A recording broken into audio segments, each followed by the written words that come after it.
But I want to come back to the formal structure of democracy and how it works.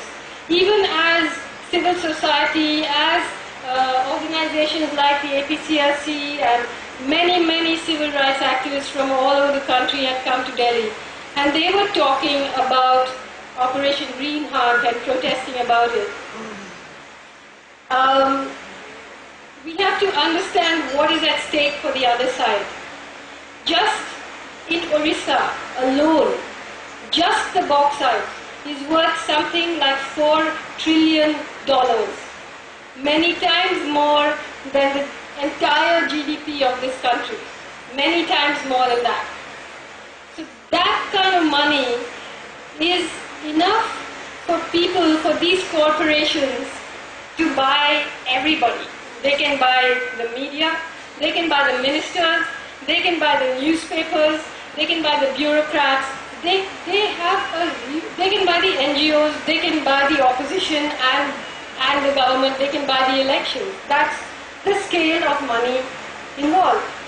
While all this is happening, as if like a cartoon illustration of what all of us are saying, the scandal of Madhu Kora and the scandal of the Reddy brothers is unfolding in our papers. About how people who had nothing, now have 4,000 crores, 10,000 crores. Where do you think that money comes from? And the interesting thing is nobody, not a single media house, not a single newspaper ever asks the most logical second question. Okay, these men are corrupt, but who gave them the money? Which are the corporations involved? Which were the MOUs signed? Why are not they annulled immediately? But not one person is asking that question. Because 90% of the turnover of the corporate media comes from corporate advertising. So you will see at this time, while there's trouble and while there's talk about mining companies are taking out full-page ads in the national papers to keep people quiet. So you have a situation where no one is asking those questions. No? We have our Home Minister now, Mr. Chidambaram, was the non-executive director of what is today the biggest mining company, or one of the biggest in the world, Vedanta, which is mining for bauxite in Orissa. The day he became finance minister, he resigned as the non-executive director. But one of the first things he did was to clear FDI and give some small company in Mauritius, Twin Star Holdings, FDI clearance to invest in Sterlite, which is a sister company of Vedanta. When activists from Orissa took Vedanta to court and cited the Norwegian government's pulling out its pension funds from Vedanta because it had committed human rights violations, the Supreme Court judge said, okay, we'll give it to Sterlite, not mentioning that Sterlite is a sister company of Vedanta, saying Sterlite, I have shares in Sterlite, it's a very good company. So you see how all these things, the media, the courts, all these things are intertwined, all of it is rotten from the very bottom. Last month, in Dantewada, the Tatars were supposed to have a hearing for a steel plant, a public hearing. The public hearing was held inside the collectorate amid massive security for a hired 50 Adivasis hired and bussed in from Bustard with massive security, and that was the public hearing, and the collector came out and said it's a great success. So everything, from the bottom to the top has been hollowed out in this way. So what are we going to do about this? In our television studios, if any of you dare to go into them, I'm terrified, so they just start screaming at you. Why don't the Maoists stand for elections? Why don't they join the political mainstream? As if, of course, the Maoists are the only resistance in India. But let me tell you about elections. This country, one of the poorest countries in the world, where 180,000 farmers are committing suicide, where most of the people live below the poverty line, where we house the world's greatest number of malnutrition people, where more than 50 million people are displaced, where Chidambaram, for example, says his vision is to have 85% of Indian people living in cities. That means his vision is that 500 million Indian people should be moved off the countryside into cities. Never mind that in the courts, the cities are being cleared of the poor.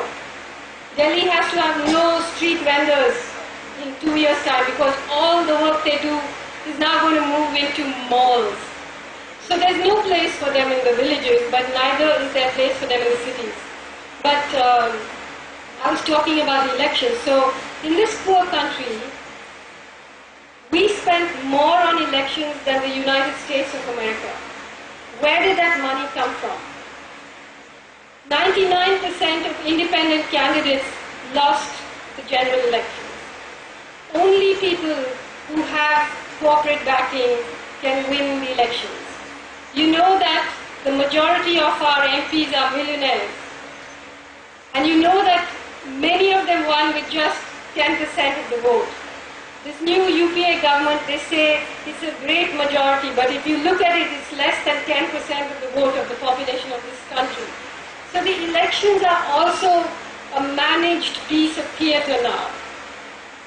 So really the problem is that we are in a situation where all these institutions from the very bottom have been taken over. That's why today democracy is the war cry of America, because they know how to manage democracy. They were scared when Allende had a democracy in Chile. They overthrew it in 1973 because they really understood that democracy was representative of people. But now they know how to manage democracy. And when we speak of imperialism, we have to stop thinking that it means only Europe and America. Because today we have Chinese imperialism. And within our own country, India acts as an imperial power unto itself. It sends people from Chhattisgarh to fight in Kashmir. It sends people from Nagaland to Chhattisgarh. It sends people from Manipur to Kashmir and Kashmir to somewhere else. And all of us are busy killing each other like the Indian soldiers were sent to the Second World War, to win the war for Europe, for Britain and for the Allies. So in a situation like this, the point is we have come to a stage when we need to structurally understand what's going on. And we need to structurally take steps to change this.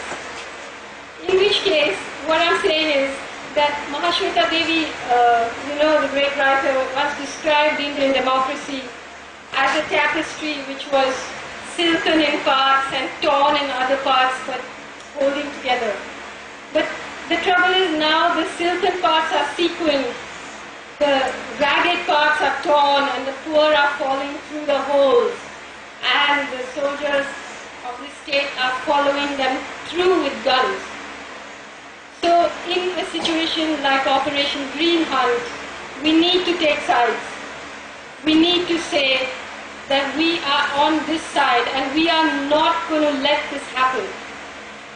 And while we say that, we need to start thinking about a new vision. You see, it's not enough for us to say, okay, we are on the side of the Maoists, and when the Maoists come to power, they'll also start mining and they'll also start taking the iron ore, and it'll all be done in the name of the people. That's not what we are saying. What we are saying is we need a new way of thinking. We need to leave the bauxite in the mountain. We need to leave the iron ore in the forests. We need to leave the water in the rivers. And by this, I'm not saying we all need to return to some prehistoric age.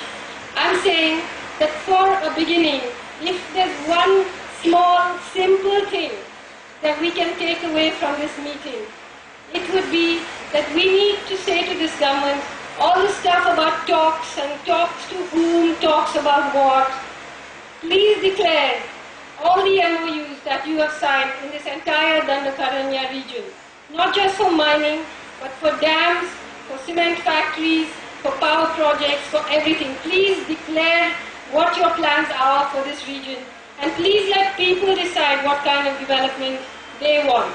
One. Two, we need to start now to ask for an immediate end to the privatization of natural resources, because this kind of loot is going to affect everybody, rich and poor alike. So this has to stop now. All these MOUs must be annulled, and we must stop the privatization of natural resources. That would be the first step towards resolving this crisis. But I want to come back to the formal structure of democracy and how it works. Even as civil society, as organizations like the APCRC and many civil rights activists from all over the country had come to Delhi, and they were talking about Operation Green Hunt and protesting about it. That's the scale of money involved. While all this is happening, as if like a cartoon illustration of what all of us are saying, the scandal of Madhupora and the scandal of the Reddy brothers is unfolding in our papers. About how people who have nothing, we have to understand what is at stake for the other side. Just in Orissa alone, just the bauxite is worth something like $4 trillion, many times more than the entire GDP of this country, many times more than that. So they who had nothing now have 4,000 crores, 10,000 crores. Where do you think that money comes from? And the interesting thing is nobody, not a single media house, not a single newspaper ever asks the most logical second question. Okay, these men are corrupt, but that kind of money is enough for people, for these corporations to buy everybody. They can buy the media, they can buy the ministers, they can buy the newspapers, they can buy the bureaucrats, they can buy the NGOs, they can buy the opposition and the government, they can buy the elections.